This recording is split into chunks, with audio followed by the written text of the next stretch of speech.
I'm going to talk about, look at this curve, y equals e to the 5x plus 3, and look at the region between y equals 0, x equals 0, and x equals 0. If you had some idea what that looked like, but if you don't, you can always use your tools. So that's why the bounds are so tight. Let me move over to Desmos here and change my x-axis to 0, maybe negative 0.1, and then my x-axis to 0.4. And okay, so what I'm looking at here is all of the area between the x-axis and this curve, and it's being rotated around the x-axis. So I can use that sketch to help me figure out what's going on. It looks like this. I have this little snippet rotated this way. It will look like our Hershey's Kiss, where somebody bit the top off in a very precise manner. A three-dimensional shape, it's going to look something like this. Now remember, I'm trying to set up an integral, and the integral should involve the cross-sectional area.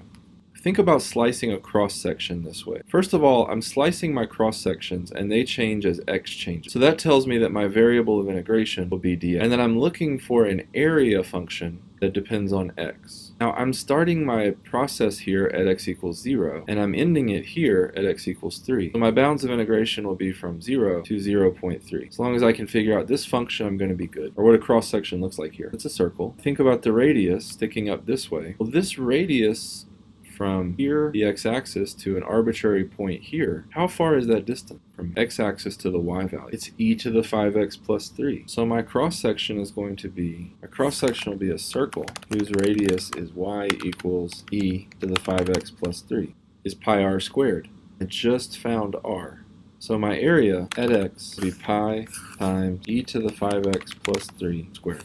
And this is what I need to integrate. I'm going to be looking at integral from 0 to 0.3 pi times e to the 5x plus 3 dx. I forgot the squared. Remember, pi r squared, so this part should always be squared. Whatever your radius of your circle is will always be squared. I could just go to Desmos and let it do that for me. If I type int, it's going to give me 0, 0.3, pi times e. Caret will raise you to an exponent. Arrow keys will bring you down. Caret, get me there, dx. I can get this number, and I could probably type it into WebWork and get an answer. But I'd really prefer to have an exact answer. Exact is better if we can get it.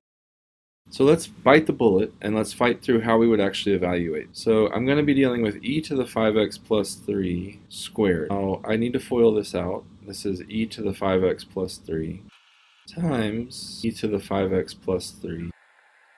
Now I need to remember how exponents work. So these have the same base, so I add the exponents when I multiply these terms. So this is e to the 10x plus e to the 5x plus 3e 5x plus 9. I haven't done anything to actually do the antiderivative or use fundamental theorem of calculus. The purpose of this was just to give me something I could plug back in here to make my integration easier. I'm looking for pi times e to the 10x plus 6 e to the 5x 9.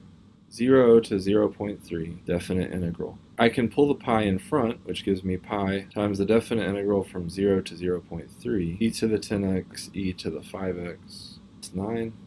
And I'm going to go ahead and do the antiderivative. So the antiderivative is going to be 1/10 e to the 10x plus 6/5 e to the 5x plus 9x. Step 1 of the fundamental theorem of calculus. The second step of the fundamental theorem of calculus is to plug bounds into the antiderivative and subtract. So I plug this number in, and I subtract. So that would be 1/10 e to the 10 0.3 minus 6/5 e to the 5 times 0.3 plus 9 times 0.3. Now, a lot of times when we're dealing with 0, we can just skip the next part because it evaluates to 0. But that's not the case here because we're dealing with exponentials. So 9 times 0.3, to subtract off now, 1/10 e to the 10 times 0, which is just 1.